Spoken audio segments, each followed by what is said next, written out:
23년 마지막 주일 예배, 오늘 송년 주일 예배에 우리 정원수가 하나님께 올린 이 찬양을 하나님께서 기쁘게 받아주시는 줄 믿습니다. 어느새 12월의 마지막 주일이 되었습니다. 어제는 하루 종일 그렇게 많이 눈이 내렸습니다. 2023년 한 해를 보내기 아쉬운 것처럼 눈이 참 많이도 내렸던 것 같습니다.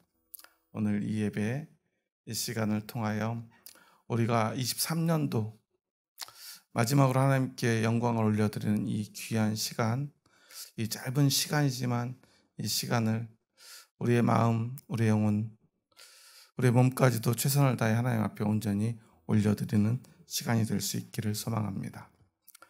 먼저 말씀 나누기 전에 우리의 평안으로 인사합니다. 주님의 평안이 여러분과 함께, 옆 사람과도 인사하겠습니다. 부드럽고 따뜻한 사람이 됩시다.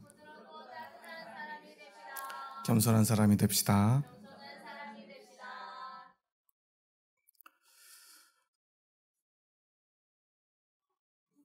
오늘 집사님도 기도해 주셨지만 참 다사다난했던 한 해였던 것 같습니다. 걱정도 많았고 걱정만큼이나 또한 기대도 많았던 한 해였습니다. 특별히 저희 예수정원교회에는 더 많은 큰 기대가 있었던 한 해였습니다. 하나님께서는 그렇게 큰 기대를 가지고 시작한 한 해, 그 한 해 가운데 참 많은 복을 주셨던 것 같습니다. 하지만 항상 우리의 인생 가운데는 좋은 일과 안 좋은 일들이 교차하는 것 같습니다. 주님 안에서 은혜롭게 우리가 교회를 세워가는 그 모든 복된 시간들 속에서 또한 큰 슬픔을 당하기도 했습니다. 감당하기 겨운 어려운 아픔도 있었습니다. 하지만 우리는 그 모든 시간들 속에서 여전히 하나님께서 우리를 사랑하고 계심을 고백합니다. 오늘 여러분은 지난 한 해를 돌아보면서 하나님께 어떤 고백을 드리고 계십니까?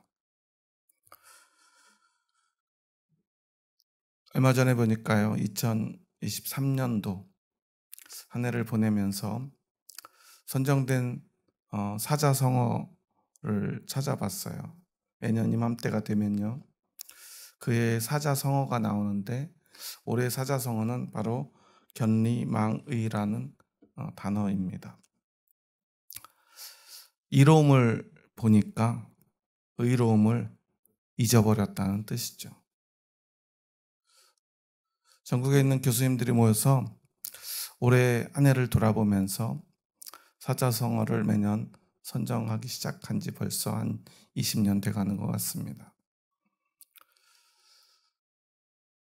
우리 삶에는 물론 이로움이 너무나 중요합니다. 우리는 먹고 살아야 되는 존재이기 때문이죠.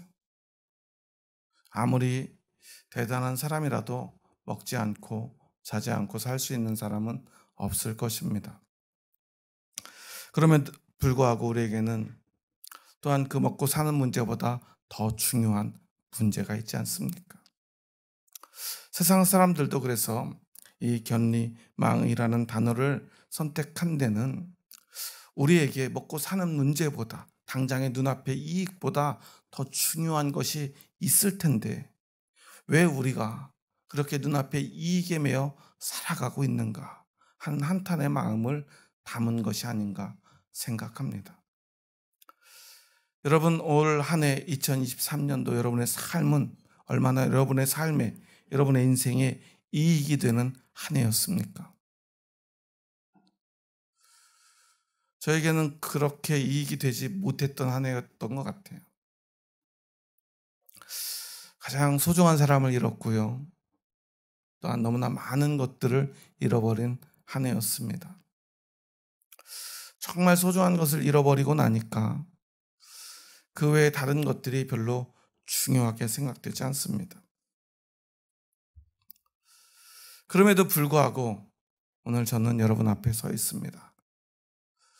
아무리 많은 것을 잃어버리고요, 손해를 보았다 해도 우리에게는 그 이익보다 또한 그 손해보다 중요한 것이 있기 때문입니다. 세상 사람들은 그것을 의로움이라고 말합니다. 하지만 우리 그리스도인들에게는 세상의 어떤 정의나 의로움보다 더 중요한 것이 있습니다. 그것은 바로 우리의 믿음입니다. 여러분은 오늘 어떤 믿음으로 하나님 앞에 서 계십니까? 오늘 본문에서 사도 바울은 하나님께서 아들 독생자를 이 땅에 보내시고 우리에게 가장 중요한 것을 주셨는데 그것에 대해 이렇게 이야기합니다. 우리 한번 4절과 5절 말씀을 다시 한번 읽어볼까요? 때가 참에 하나님이 그 아들을 보내사 여자에게서 나게 하시고 율법 아래에 나게 하신 것은 율법 아래에 있는 자들을 속량하시고 우리로 아들의 명분을 얻게 하려 하심이라. 아멘. 아들을 보내신 것은, 그리고 율법 아래에 나게 하신 것은 율법 아래에 있는 자들을 속량하시기 위함이라는 것입니다. 율법 아래에 있는 자들을 속량한다는 것, 그것은 단지 유대인들, 율법 아래에 있던 유대인들만을 위한 것이 아니라 여기서 율법을 이야기하는 이유는 그 율법 앞에 선 모든 사람들은 율법의 정죄 앞에서 자유로울 수 없는 죄인이라는 것입니다. 우리의 삶은 얼마나 정의로운가, 얼마나 의로운가, 아무리 우리가 생각하고 또한 고민하고 주장한다 한들 우리는 결코 의로울 수 없는 존재라는 것입니다. 물론 나름 의로운 사람도 있습니다. 상대적으로 더 나은 사람도 있을 것입니다. 하지만 율법 앞에서 의로운 사람, 완전한 사람은 결코 없다는 것입니다. 율법 앞에 서면요, 그것이 하나님의 말씀이지만 우리는 죄인이기에 율법 앞에서 우리는 작아질 수밖에 없습니다. 율법의 정죄 앞에서 우리는 주저앉을 수밖에 없습니다. 그 율법의 정죄에 짓눌릴 수밖에 없고요, 그 짓눌림의 끝은 죽음인 것입니다. 그것도 영원한 죽음이죠. 그래서 하나님은 아들을 보내서 더 이상 너희가 그렇게 율법의 정죄로 죽을 죄인이 아니라 이제 내가 네 아들의 생명의 값으로 너희의 죄값을 대신 치를 테니 너희는 더 이상 율법의 정죄 앞에 서지 말라고 우리에게 말씀해 주신 것입니다. 즉 이것의 의미는 바로 율법 앞에서 우리가 더 이상 유죄가 아니라 무죄가 되었다는 것입니다. 그런데 그 아들을 보내신 것은 단지 우리가 죄 앞에 유죄였던 우리가 무죄가 되는 것으로 끝내게 하시기 위함이 아니라는 것입니다. 그리고 더 중요한 이야기를 합니다. 그것은 무엇입니까? 우리로 아들의 명분을 얻게 하시려 하심이라. 아들의 명분이라는 단어를 보면요, 휘오데시안이라는 단어를 사용하는데요, 이것은 아들의 위치에 두었다는 거예요. 어떤 사람을 아들의 위치에 둡니까? 아들이 아닌 사람을 아들의 위치에 두었다는 거예요. 우리는 원래 아들이 아니라 우리는 하나님의 아들이 될 수 없는 존재인데 하나님의 아들의 자리에 두어 주셨다는 거예요. 우리는 죄인이기에 율법의 정죄 앞에서, 그 심판 앞에서 죄인이 되고요, 감옥에 가고요, 죽을 수밖에 없는 영원한 죄의 감옥에서 영원한 죽음에 빠져서 영원토록 고통스러워할 수밖에 없는 죄인인데 죄를 용서받은 데서 끝나지 않고요, 아들의 위치에까지 올라가게 되었다는 거예요. 이것은 마치요, 우리가 죄를 짓고 법정에 섰는데 우리를 판결하는 재판장이 우리의 죄를 용서해 줬을 뿐만 아니라 부모 없이 홀로 살다가 죄를 짓고 떠돌아다니던 우리를 자신의 양아들로 삼아주신 것과 같은 일이에요. 어떻게 그런 일이 가능하겠습니까? 여러분이 재판정에 선 판사라면 그런 일을 할 수 있겠습니까? 하지만 하나님이 하신 일은 바로 그러한 일입니다. 그저 죄를 용서한 데서 끝나지 않고 우리를 아들의 위치에 두어주셨다는 것입니다. 그래서 우리가 받은 것은 무엇입니까? 우리 한번 6절의 말씀을 함께 읽겠습니다. 너희가 아들이므로 하나님이 그 아들의 영을 우리 마음 가운데 보내사 아빠, 아버지라 부르게 하셨느니라. 이제 아들의 명분을 얻은 사람들에게 아들의 영을 선물로 보내주셨다고 말합니다. 아들의 영이라고 하는 명칭은 흔히 신약 성경에서 하나님의 영 또는 그리스도의 영이라 불리는 성령이죠. 우리가 성령님 하면 가장 먼저 떠오르는 게 뭐죠? 여러분, 어떨 때 성령님을 구하죠? 한국 사람들은요, 성령님 하면 제일 먼저 병 고침이 떠오르는 것 같아요. 예언이나 방언이 떠오르는 것 같아요. 우리는 언제부터인가 성령님을요, 기능적으로 생각합니다.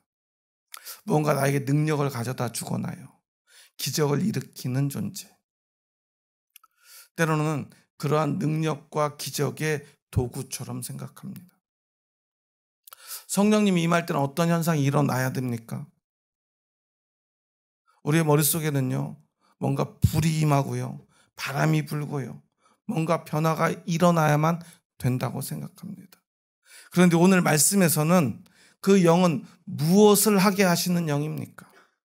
우리 마음 가운데 보내신 이유는 아빠, 아버지라 부르게 하셨느니라고 말하죠. 아들의 영을 우리 마음 가운데 보내신 그 이유는 우리로 하여금 하나님을 마음껏 아빠, 아버지라고 부를 수 있게 하실 수 있도록, 우리가 그렇게 아버지를 부를 수 있도록 돕기 위해서 성령님을 우리에게 보내셨다는 거예요. 왜 그러죠? 하나님을 아빠, 아버지라 부른다는 것이 쉬운 일이 아니기 때문입니다. 아니, 죄인인 우리에게는 불가능한 일이기 때문이에요. 여러분, 오늘 아침에 교회 오셔서 기도하실 때 하나님을 어떻게 부르셨습니까? 저는 어렸을 때 어머니가 기도하는 모습을 참 매일같이 보면서 자랐는데요. 저희 어머니가 기도할 때 특징이 있는데 항상 기도할 때 이렇게 기도를 시작하세요. 아버지 하고요. 그래서 저도 모르게 그 기도하는 모습을 배워서 그런지 저도 어렸을 때부터 항상 기도할 때는 아버지 하고 기도를 시작했던 것 같아요. 그것은 지금도 마찬가지입니다. 너무나 그게 당연했던 것 같아요. 아버지, 하나님 아버지 말이죠. 그리고 가장 힘들 때 기도하고 싶은 마음이 들 때는 늘상 교회로 달려갔던 것 같습니다. 새벽이든 낮이든 저녁이든 말이죠. 특히나 저녁에 아무도 없는 교회에 가서 그 시골 예배당 작은 교회에서 십자가를 바라보며 아버지 하고 부르면 그렇게 마음이 평안할 수 없었습니다. 그런데 그때는 그것이 어떤 의미인지도 몰랐습니다.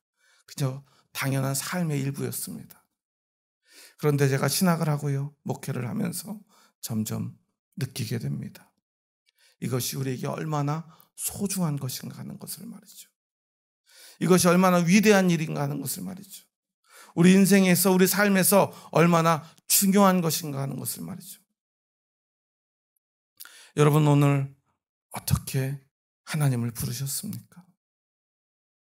물론 우리는 우리의 머리로, 우리의 믿음의 고백으로 어떤 믿음을 잘 이해하고 잘 알고 있습니다. 하나님은 어떤 분인가, 우리를 얼마나 사랑하셨는지, 얼마나 사랑하셔서 아들을 이 땅에 보내시고 십자가에 달려 죽게 하시고 우리의 죄를 용서하셨는가, 우리는 머릿속으로 너무나 많은 생각들을 합니다. 너무나 많은 것들을 이해하고요, 너무나 많은 것들을 알고 있습니다.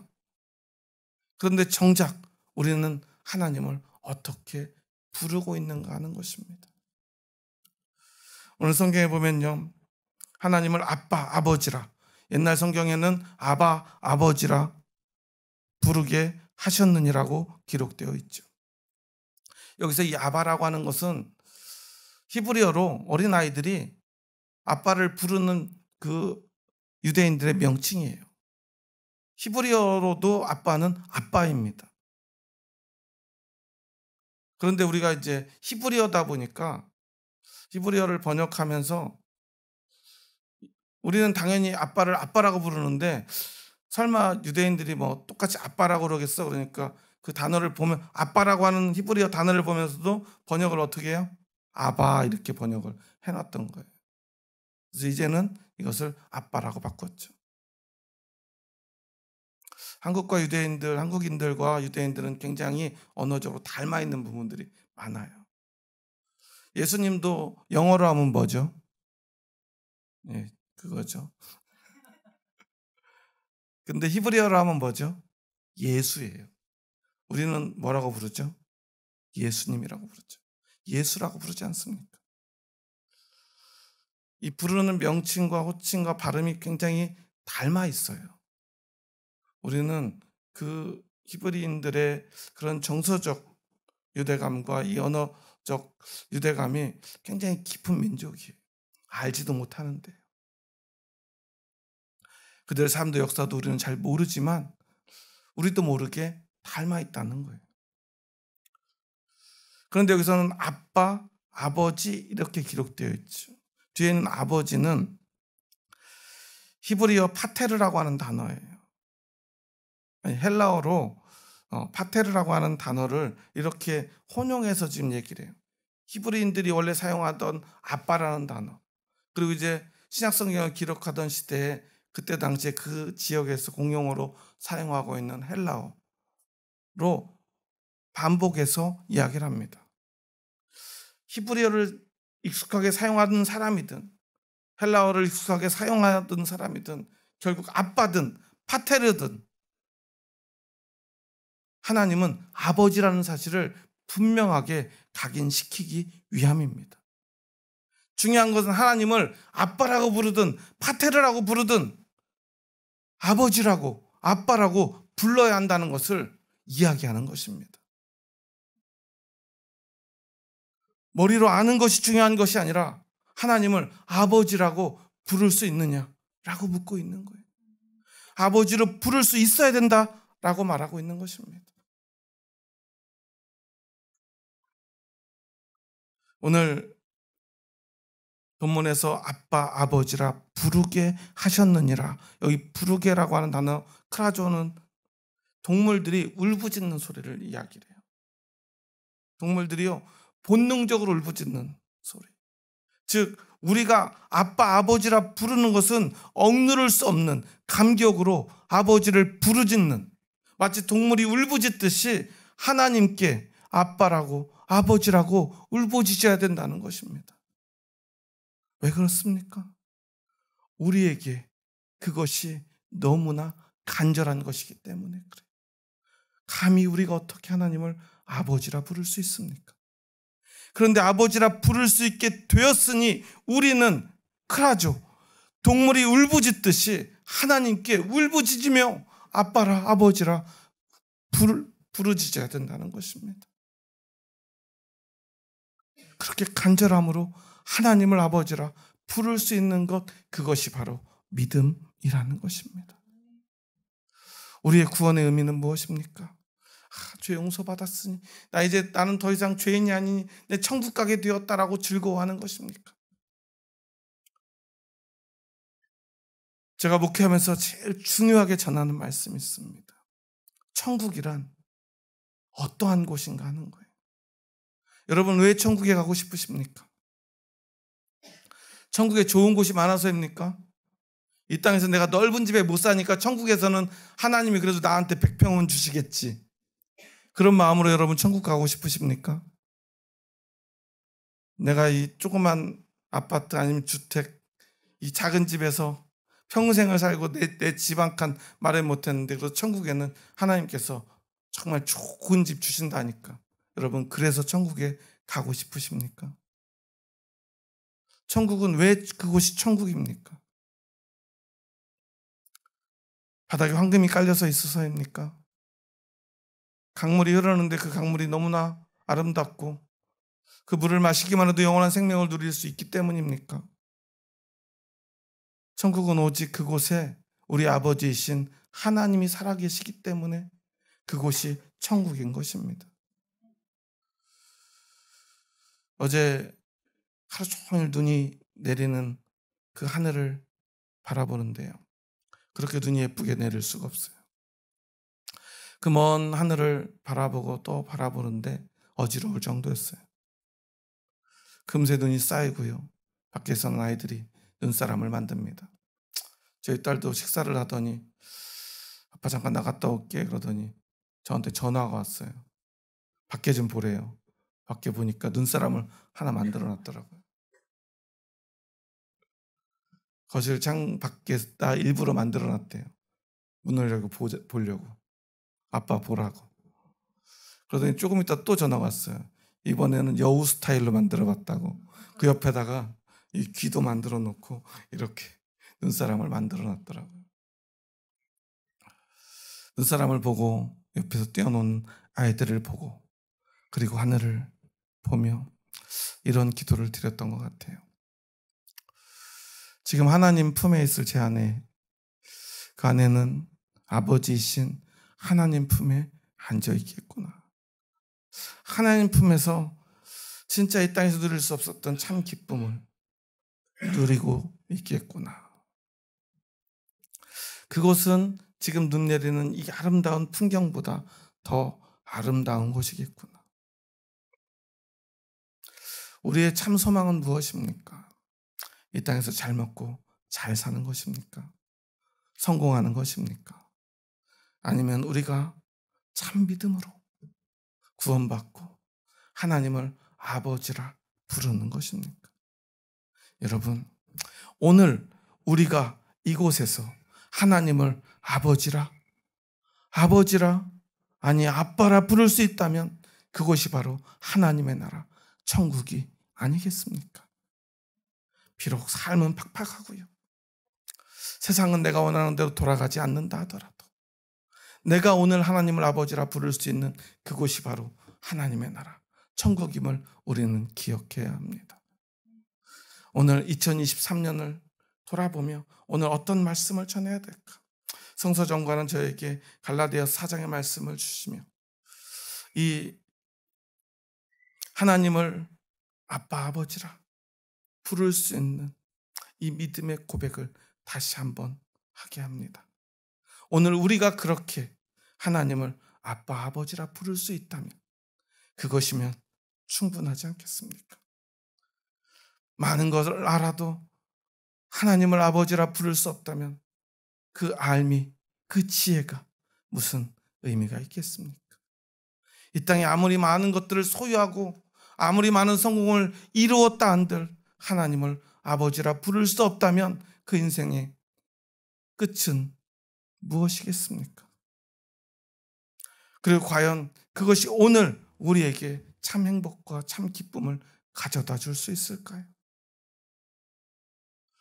오늘 여러분에게 진짜 기쁨은 무엇입니까? 여러분 삶에 있어서 가장 중요한 의미는 어떤 것입니까? 저는 여러분에게 이야기하고 싶습니다. 하나님을 아버지라 부를 수 있는 그것이 우리에게 가장 소중한 것임을 말입니다. 오늘 이 시간 이 예배를 통하여 내가 내 입으로 하나님을 아빠라, 아버지라 부를 수 있다면, 아니 불렀다면 그것이면 올 2023년 우리의 삶이 어떠했든지 충분하지 않겠습니까? 지난 한 주간 우리 온 국민에게는 참 큰 슬픔의 소식이 있었죠. 나의 아저씨로 알려졌던 이성균 씨가 자살을 했다는 소식이었어요. 저는 누가 장난을 좀 심하게 쳤겠거니 했습니다. 그럴 사람이 아니라고 생각했기 때문에.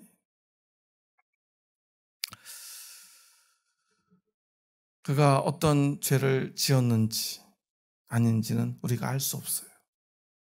그렇지만 한 생명이 그렇게 끝나서는 안 되지 않겠습니까? 얼마나 마음이 아픈지 모르겠습니다.